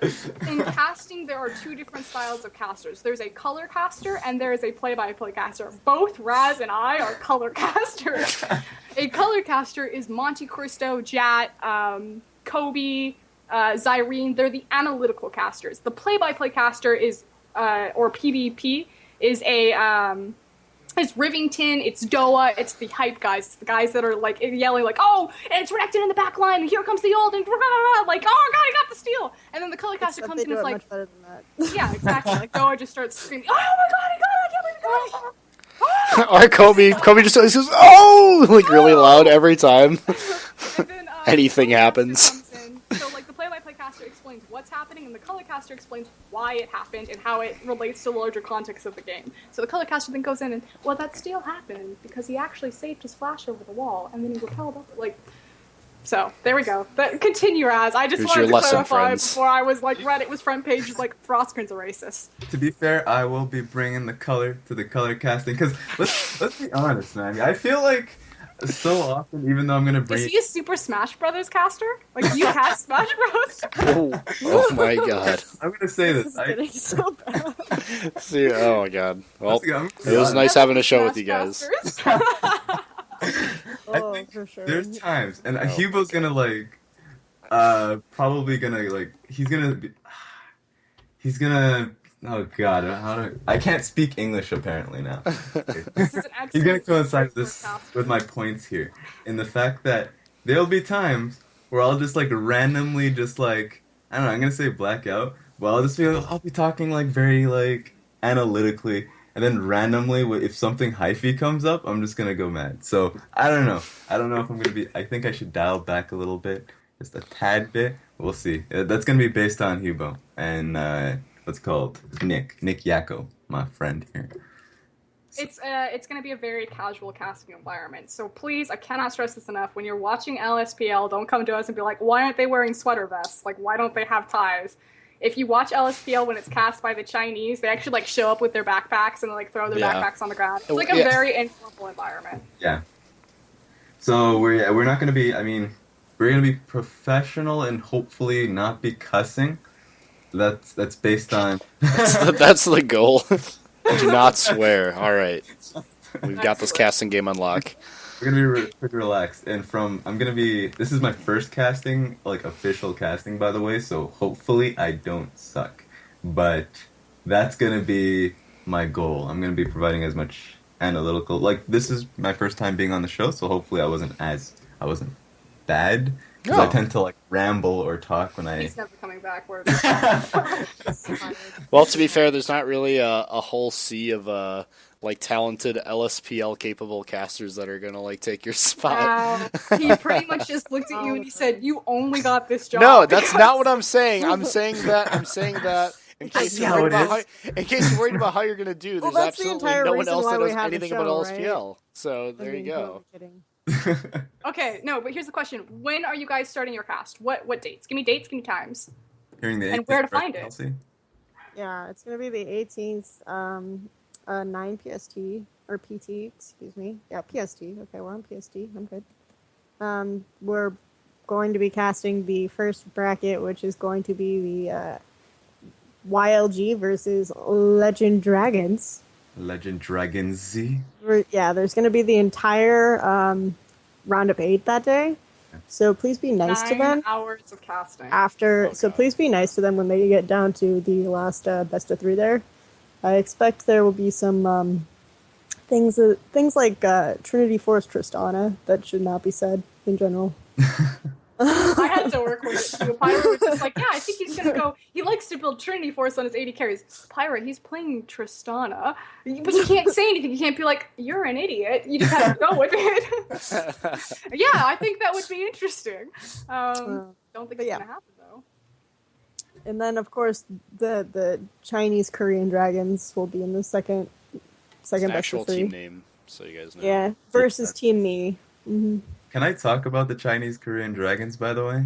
Yeah, Like- go for it. Yeah, go. I wanted to talk about like some of these teams. No, but... we had to talk about EU. Okay. Hey, at least we got the EU in for the China Talk evening. I think that. Oh God, this team surprised me actually, because I was looking past this team. I didn't think much of them, mostly because of the name, and I have never They heard have of a it before. sick name. What are you talking about? I was wondering if they had like Korean players. I was like, is that why they So have? just Wait, to their clarify, name it's is Korean. Dragons with a Z. Yeah. Okay. Their names It's are such an Korean edgy dragons. name. It's China, They don't have Korea, Korean players. Dragons. And so their bot lane is amazing. If you saw them like styling, I'm not sure if they styled on that team or in their groups because of like the level of competition. Maybe it's not there or not. I don't know. But they were so coordinated. The coordination of that bot lane is better than LPL teams. It's super good. So I can probably see this team getting in, like, definitely getting into the LSPL, and maybe. Okay, I'm not gonna go that far. I'm gonna stop myself. I'm gonna stop.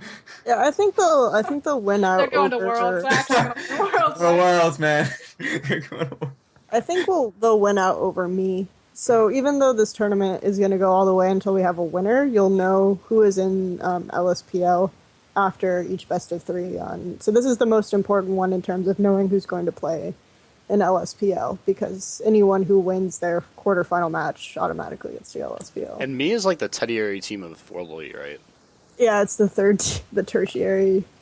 Tertiary. Is that how you pronounce it? I don't even know. I always, I'm pretty I know how, sure it's I the use the word a lot in like articles. I have no idea how to say it. I should probably It's look the it up one of third. these days. It's the third. Third! That's easy. You realize that they have Ninja on their starting roster, and you wonder why they're allowed to have three teams. But yeah, okay, I really need to let that guy go. I've been Wow, okay. Stop with the flame, He please. puts up a strong Cho'Gath, though. And then when they ban it out, He does have a good Cho'Gath, but I do think Old B like carries his Cho'Gath. No, yes. we are done dragging World Elite through the mud.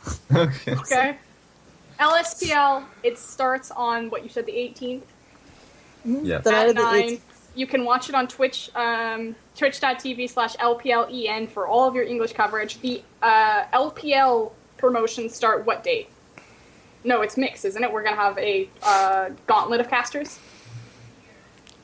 Yes? I'm- She's the planner here. I just show up. I think I'm casting some LPL. It's a 9-hour cast. We're I'm gonna pretty figure sure it out. that we Okay. have a gauntlet of casters. Raz is going to be there. Hubo's going to be there. I'll be there. Pyra may be there. We may even bring No, on there's some... no Pyra. There's no Pyra? Okay, never mind. Pyra's dead to us. He's casting. He's abandoned us for the expansions. This is my Wow. love for So Pyra. rude. Yeah, pretty much. What? Can I announce the other casters that we'll be having on, though? No. Okay, I have to keep that a secret. Because they won't be casting this tournament, so. Oh, I guess I'm casting this all by myself. It's going to No, be a you're solo casting cast. it with Hubo and Raz and Nick and your play-by-play Oh, Which shit. who is... to be determined. Oh, I Yeah. thought it was going to be... Okay, never mind. No, like we Uh, have a pretty good idea who it would be. I just want to give him like one tryout game. Yeah. Okay, shoutouts then. Kelsey, go. Woo! Okay, go. Me? Okay, fine, I'll Yeah. go. Okay, so first shout out is I want to give is to On Gamers, because Kelsey made this like really, really, really good like economically yeah. founded article yesterday, and I was like, holy shit, this is so good. It's really, really good. You guys should go check it out. Secondly, just a shout out to LPLEN, because we're going to be getting the show on the road. Definitely this season specifically, because if things go correctly, we should have the only HD broadcast. So that'll be really, really cool. Having really actually high quality and fluid motion in our LPL broadcast. And additionally, it's just going to be wacky as hell because of all the migration going on. So I can honestly say that if there's a season you should tune in. I know I said this for summer last year, but honestly, God, if you're gonna this spring split of LPL is probably going to be the most interesting thing out of all of the other regional stuff going on, including NA, EU, Korea, and stuff like that.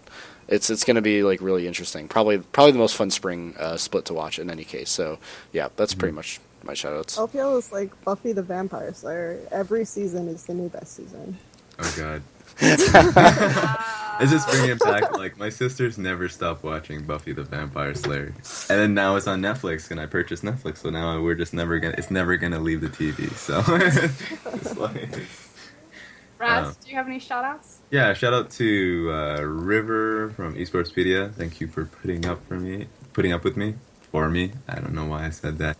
And massive shout out to Soldra. You are the realest, bro. Because I don't know if I can use the other word. Yeah, he has always been an astounding friend. I do appreciate what he's like the times we've been together, and yeah, hopefully I'm surpassing expectations, or at least like meeting those expectations with the show today. So I really love the opportunity. Thank you guys. Well, when we started the Skype call, you weren't like getting dressed and ready to shower, so you're falling behind a little bit because this is like a tradition with Hugo. Like, before we start the show, for people that don't know, he's just like, "Oh, I'm going to take a shower." He just starts like stripping in front of us, and then he goes like he waits for the call to start and then does that. That's just like tradition. He like stands in front of the camera and he like slowly takes off his shirt and just like. Yeah, pretty much. All right. Oh, I did want to say before we go that Fion, at Fion on Fire, is Fion has finally joined us on Twitter. He does really, really, really great articles for LOLesports.com about the Korean scene. He just posted a really nice eulogy to the Korean organizations on Team Liquid, actually, and it's on Reddit front page, I think, right now. So It's very good. if you haven't read that, do, because I really liked it. So that's my shout out for today. Okay, yeah, and just to underline, really, go read Kelsey's article. It's one of the greatest articles Very good. that's come out this year as far as esports. Very good stuff. She has the credentials to talk about the shit that she talks about in that, and I think it's a very important discussion for esports. But otherwise, everyone, you know what time it is. Raz, you don't. You have to wave. Okay.